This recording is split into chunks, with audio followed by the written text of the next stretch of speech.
ETV Bharat में आप सभी का एक बार फिर से स्वागत है।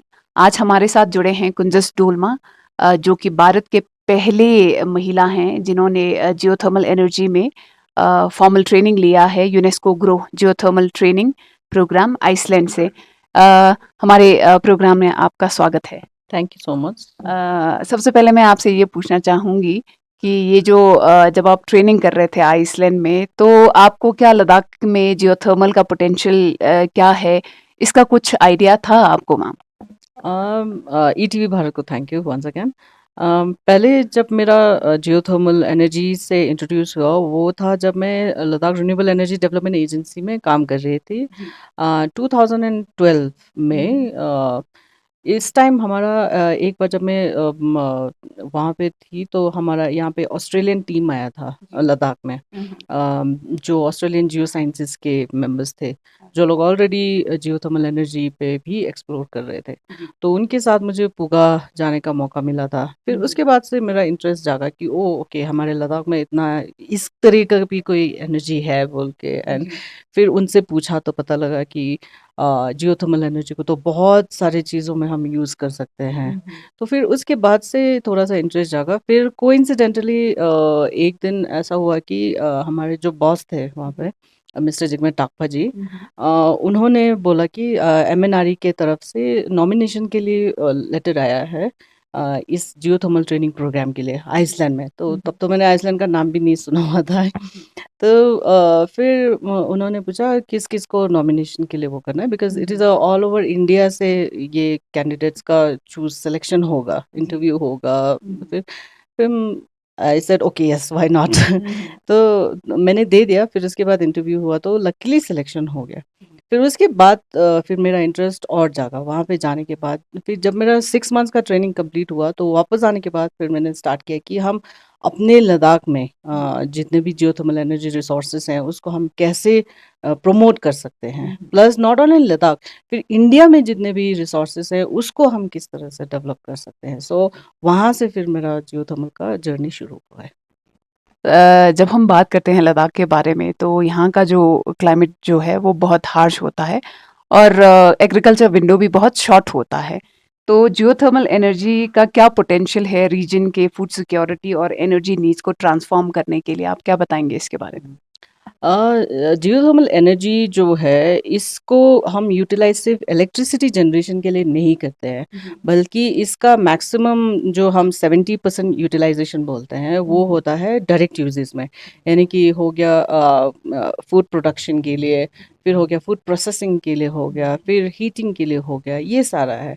तो लद्दाख जैसे एरिया में जहाँ पे हमारा इतना फूड इनसिक्योरिटी है, वहाँ पे ये जो हमारा जियोथर्मल एनर्जी रिसोर्स है उसको हम अच्छे से टैप करके अगर हम ग्रीन हाउसेस में यूज़ कर सकते हैं तो हमारा जितना भी स्पेशली जो विंटर में स्कासिटी हो जाता है वेजिटेबल्स का, उसको हम फुलफिल कर सकते हैं। क्योंकि हमारे यहाँ पे एक तो पनामिक हो गया हमारा मेजर एरिया है, फिर हमारा चुमाथांग हो गया, ये दोनों वेल कनेक्टेड में है। प्लस ये इन दोनों एरियाज में डिफेंस का भी काफ़ी पॉपुलेशन रहता है।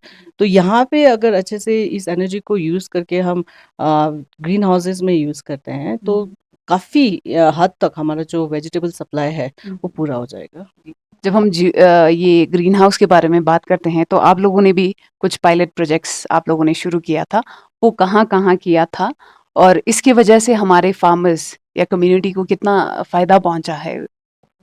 तो ये 6 मंथ्स करने के बाद फिर मुझे मौका मिला कि मैं मास्टर्स करने का। तो जब मेरा मास्टर्स का काम चल रहा था तो मैं ये एक डेमोंस्ट्रेशन के तरह से मैंने अपना एक ग्रीन हाउस का प्रोजेक्ट सेटअप किया था चुमाथांग में।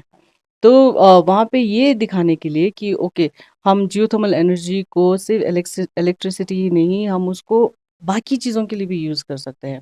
फिर उसमें गाँव वालों को इन्वॉल्व किया, स्पेशली जो लेडीज़ थे वहाँ पे, उनको दिखाया कि हम विंटर में माइनस जब बाहर होता है -25 डिग्री सेल्सियस, तब भी हम अंदर उगा सकते हैं। लेकिन क्या होता है कि जहाँ पे भी जियोथर्मल एनर्जी का फील्ड होता है, वो फर्टाइल नहीं होता है, एज़ इट इज़, नेचुरल नहीं होता है। तो वहाँ पे या तो you can do soilless cultivation, या फिर अलग से हम मिट्टी ला के नेचुरल फार्मिंग कर सकते हैं। तो ये दोनों का हमने demonstration in collaboration with SKUAST भी किया था, केवीके स्कॉस्ट प्लस जीबी पंथ, उनके साथ मिला के फिर हमने गाँव वालों को दिखाया कि ये पॉसिबल है। इसमें हमें एक दिक्कत ये आया कि जब पीक डे में जब पीक टाइम होता है हमारा दिन में, तो उसमें क्या होता है कि टेम्परेचर अंदर का जो है वो बहुत हाई हो रहा था। उसकी वजह से एक बंदा वहाँ पे स्टेशन रखना पड़ता था, जिसको सुबह वेंटिलेशन के लिए दरवाज़ा खोले, बिकॉज़ वो जो सेटअप है वो बहुत ही सिंपल है, उसमें कोई हमने हाई-फाई टेक्नोलॉजी यूज़ नहीं की है। सिंपल डोम स्ट्रक्चर को ग्राउंड के ऊपर रख दिया है, जस्ट टू टैप, हीट को टैप करने के लिए। फिर वो एक चैलेंज था। दूसरा चैलेंज था, समर्स में टेम्परेचर बहुत हाई हो रहा था। टेम्परेचर 60 डिग्री से भी ज़्यादा हाई हो रहा था अंदर, तो इट वाज़ नॉट पॉसिबल कि अंदर कोई काम कर सके। तो ये 2 चैलेंजेस थे, प्लस वहाँ पे नेटवर्क उतना अच्छा नहीं था उस टाइम, तो उसकी वजह से रिमोट कंट्रोल हम नहीं कर पा रहे थे, कि हम यहाँ बैठ के ऑटोमेटिक हम कंट्रोल कर सकें। फ्यूचर में क्या कर सकते हैं, अगर इसको हम फुली एक कमर्शियल स्केल में करना चाहें, तो ऐसा कर सकते हैं कि जितना भी हाई टेक्नोलॉजी वाले ग्रीन हाउसेस अभी हैं, जैसे नेदरलैंड्स जो है अभी, it is one of the best in green house technology in the world. तो उन तरीके का हम ग्रीन हाउस ला के यहाँ पे हम उस टेक्नोलॉजी को सेटअप कर सकते हैं। And not only in geothermal वाले एरियाज, हम वैसे भी ले के अराउंड में भी हम इस तरीके के ग्रीन हाउस को यूज़ कर सकते हैं। जब हम बात करते हैं जियोथर्मल एनर्जी के बारे में, एक 2021 में जो है एक ट्रिpartite एमओयू साइन हुआ था ओएनजीसी, यूटी और एलएएचटीसी में के बीच में, जो कि पूगा का एक प्रोजेक्ट था। सो अभी वो किस स्टेज पे है? शुरू 2021 में एक एमओयू साइन हुआ था, तो अब उसका क्या स्टेज है? ये जो पूगा डेवलपमेंट प्रोजेक्ट था, ओएनजीसी, एलएचडीसी ले एंड यूटी लद्दाख के बीच में, this is one of the first project India में जो हम इतने लार्ज स्केल पे कर रहे हैं। तो इसी की वजह से फर्स्ट प्रोजेक्ट है, तो इसी वजह से सबका नज़र इस पे है, नॉट ओनली इंडिया का बट बाहर के देशों का भी, because it is one of the highly talked project. Number 1 reason है कि एक तो ये सबसे हार्श टेरेन में है। Puga is a very harsh terrain, remote wise, geographically located. Accessibility बहुत कम है इसका। हम वहाँ पे काम सिर्फ 5 या 6 महीने ही कर पाते हैं, तो दैट इज़ अनदर चैलेंजेस। तो स्टार्टिंग में इसका जो फर्स्ट फेज़ है उसमें है कि 1 मेगावाट का हम इनिशियल डेमो पायलट प्रोजेक्ट करें। तो अभी करंट स्टेज जो है उसका फर्स्ट फेज़ का ड्रिलिंग चल रहा है। तो जब हम जियोथर्मल एनर्जी के बारे में बात करते हैं और ये जो पूगा का जो प्रोजेक्ट है वो फर्स्ट है इंडिया में, तो इस जियोथर्मल रिसोर्सेज और फीचर्स के बारे में यूनिक क्या है जो लद्दाख में पाए जाते हैं जो लोगों को पता नहीं है? जियोथर्मल एनर्जी का जो पूगा वाला प्रोजेक्ट है वो पावर जनरेशन के टर्म्स में फर्स्ट है। एंड उसके अलावा अभी करंटली हिमाचल में एक प्रोजेक्ट चल रहा है जो है कि कोल्ड स्टोरेज, एप्पल स्टोरेज के लिए, वो डायरेक्ट यूज़ पे है। फिर अदर देन दिस काफ़ी सारे छोटे-मोटे 5 किलोवाट हो गया, 25 किलोवाट के पावर जनरेशन ऑलरेडी गुजरात में, जैसे पंडित दीनदयाल पेट्रोलियम यूनिवर्सिटी है, वो लोग काफ़ी रिसर्च कर रहे हैं जियोथर्मल एनर्जी पे अभी। तो लद्दाख में जियोथर्मल का फीचर्स इंटरेस्टिंग ये है कि शायद काफ़ी लोगों को पता नहीं होगा, लद्दाख में 5 से 6 हॉट स्प्रिंग्स हैं अलग-अलग एरियाज़ में। एंड कुछ हॉट स्प्रिंग्स हमारे बॉर्डर एरियाज़ पे हैं, जैसे हमारा दिमचुक हो गया, गोगरा हो गया हमारा। इस तरह से एंड ये जो हॉट स्प्रिंग्स है तो रिमोट एरियाज़, प्लस ये बॉर्डर पे है, बट इनका जो यूटिलाइज़ेशन मैंने देखा, जो वहाँ के हमारे डिफेंस पर्सनल करते हैं, इट्स वंडरफुल। वो क्योंकि माइनस 15-20 डिग्रीज़ में वहाँ रहते हैं। इवन इन पीक समर आपका लेह में अगर 20-30 डिग्री सेल्सियस होगा, तब भी आप वह उस एरिया में जाएँगे तो 5 मैक्सिमम 6 डिग्रीज़ होगा। तो वहाँ पे पानी गर्म करना इट्स वेरी डिफ़िकल्ट। तो ऑलरेडी नेचुरल हॉट स्प्रिंग है, उसकी वज़ह से उनको काफ़ी ईज़ हो जाता है। तो they are already using it by for bathing etcetera. तो ये ब्यूटीफुल फीचर है। एक और है कि जैसे हमारा पैनामिक वाला बेल्ट है, हमारा सिल्क रूट पे आता है। तो ये हमारा कुछ 500-600 साल से भी पहले से इस हॉट स्प्रिंग को यूज़ किया जाता था। अगर आप हिस्ट्री बुक देखेंगे हमारे लद्दाख के, तो उसमें मेंशन किया होता है इनके बारे में कि जो हमारे ट्रेडर्स आते थे, वो स्पेशली इस हॉट स्प्रिंग के लिए भी आते थे। तो जैसे अभी आपने मेंशन किया, जब ये जो हॉट स्प्रिंग्स है बहुत रिमोट एरिया में है, और लद्दाख की जो हम बात करते हैं वो बहुत डिफ़िकल्ट टेरेन है। जब आप लोग जियोथर्मल के प्रोजेक्ट्स को इम्प्लीमेंट कर रहे थे, तो कैसे-कैसे चैलेंजेस फेस करने पड़े आप लोगों को? सबसे पहले तो जब 2017 में मैं वापस आई 6 मंथ्स प्रोजेक्ट करने के बाद, उसके बाद मैंने सीरियसली स्टार्ट किया कि ओके हमें करना चाहिए, हमें इस एनर्जी को भी डेवलप करना चाहिए। तो काफ़ी ऑब्स्ट्रक्शंस इसलिए आए बिकॉज़ जियोथर्मल काफ़ी न्यू था इंडिया के लिए। यहाँ पे हुआ था भले ही, जैसे पूगा में है, 1970s में डेमो प्रोजेक्ट हुआ था and I am really amazed and I really feel proud कि मैं उन साइंटिस्ट को जानती हूँ पर्सनली, जिन्होंने 70s में काम किया। बिकॉज 70s में पूगा में जाके काम करना is really not easy. In fact recently अगर आप 5-6 साल पहले अगर पूगा जाते तो मुझे पहले सोचना पड़ता था कि अच्छा पूगा जा रहे हैं तो मुझे नाइट स्टे का अरेंजमेंट कहाँ करना है, लेकिन अभी ना रोड इतना अच्छा हो गया कि I don't have to think, मैं सुबह जा सकती हूँ, शाम को वापस आ सकती हूँ। तो this was transportation is one of the challenge. एक है एक्लेमेटाइज़ेशन का चैलेंज। कोई साइंटिस्ट आता है नीचे से यहाँ पे काम करने के लिए, उनको एक्लेमेटाइज़ होना पड़ता है, then again going to that area. Secondly Puga में प्रॉब्लम क्या है कि आफ्टरनून में वहाँ पे पूरा तूफ़ान, आंधी, हवा चलना शुरू हो जाता है, so it's not easy to work there, it's very difficult. ये काफ़ी चैलेंजेस है। प्लस अगर आप एडमिनिस्ट्रेटिव के हिसाब से देखते हैं तो जियोथर्मल में इंडिया में कोई पॉलिसी फ्रेमवर्क अभी नहीं है, जिसकी वजह से एक हमें रेगुलेशंस का पता नहीं लगता है कि किस रेगुलेशन को फॉलो करें। That is one technical challenge actually.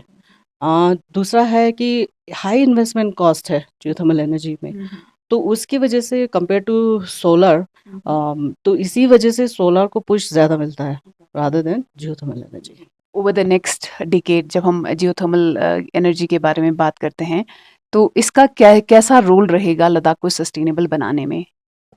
Ladakh के लिए तो obviously geothermal energy could be one of the best and clean source of energy mix. मैं ये नहीं बोलूँगी कि सिर्फ जियोथर्मल एनर्जी, हम हमेशा हमें एनर्जी मिक्स के बारे में सोचना होता है whenever we are talking about reliable energy. तो Ladakh has abundance of natural renewable energy. हमारे पास हाइड्रो है, हमारे पास सोलर है एंड देन हमारे पास जियोथर्मल है। तो इन तीनों का मिक्स करके इस तरह से हम यूज़ कर सकते हैं कि Ladakh can become one of the energy exporters in fact. So this is one big thing. And then if you talk about पूरे इंडिया का हम बात करते हैं, तो 2070 का जो हमारा विज़न है, उसको हम फुलफ़िल करने के लिए जियोथर्मल एनर्जी को हमें मेन एनर्जी मिक्स में लाने की ज़रूरत है। एंड वो तभी पॉसिबल होगा जब हम हर इंस्टीट्यूशन को इन्वॉल्व करेंगे। हर इंस्टीट्यूशन का मतलब है कि हम जेनकॉम्स को इन्वॉल्व करें, डिस्कॉम्स को भी इन्वॉल्व करें कि different forms of energy mix को यूज़ करने के लिए। एक एग्जांपल देती हूँ, हमारा जो इंडिया में अप्रॉक्सिमेटली 60% जो इलेक्ट्रिसिटी जनरेशन है, वो यूज़ होता है हीटिंग एंड कूलिंग में, कूलिंग में mostly in central parts of India. तो इस इलेक्ट्रिसिटी को हम अगर जैसे ग्राउंड सोर्स हीट पंप्स है, उन तरीके को यूज़ करके हम अगर कूलिंग करें, तो काफ़ी हमारा जो ये कोल पे डिपेंडेंसी है, वो रिड्यूस हो जाएगा। सो इस तरीके का energy mix is very important अगर हम रियली टारगेट कर रहे हैं कि क्लीन एनर्जी 2070 का। जी। तो मैम, और मैं ये पूछना चाहूँगी, शुरू-शुरू में जब आप लोगों ने जियोथर्मल एनर्जी को बारे में, कॉन्सेप्ट के बारे में जब बात किया या उसको इम्प्लीमेंट शुरू किया, उसका इम्प्लीमेंटेशन आप लोगों ने शुरू किया, तो एडमिनिस्ट्रेशन और लोकल कितने रिसेप्टिव थे इस चीज़ को लेके? वेल इतना भी डिफ़िकल्ट नहीं था। हम्म, लेकिन ये था कि समझाना पड़ता था जी, ऑब्वियसली हर प्लेटफ़ॉर्म पे जाके हम्म, प्रेज़ेंटेशंस दो कि भई hmm, okay this is geothermal energy, ये ऐसा होता है, ये वैसा होता है, हम्म, इसको हम ऐसे यूज़ किया जा सकता है।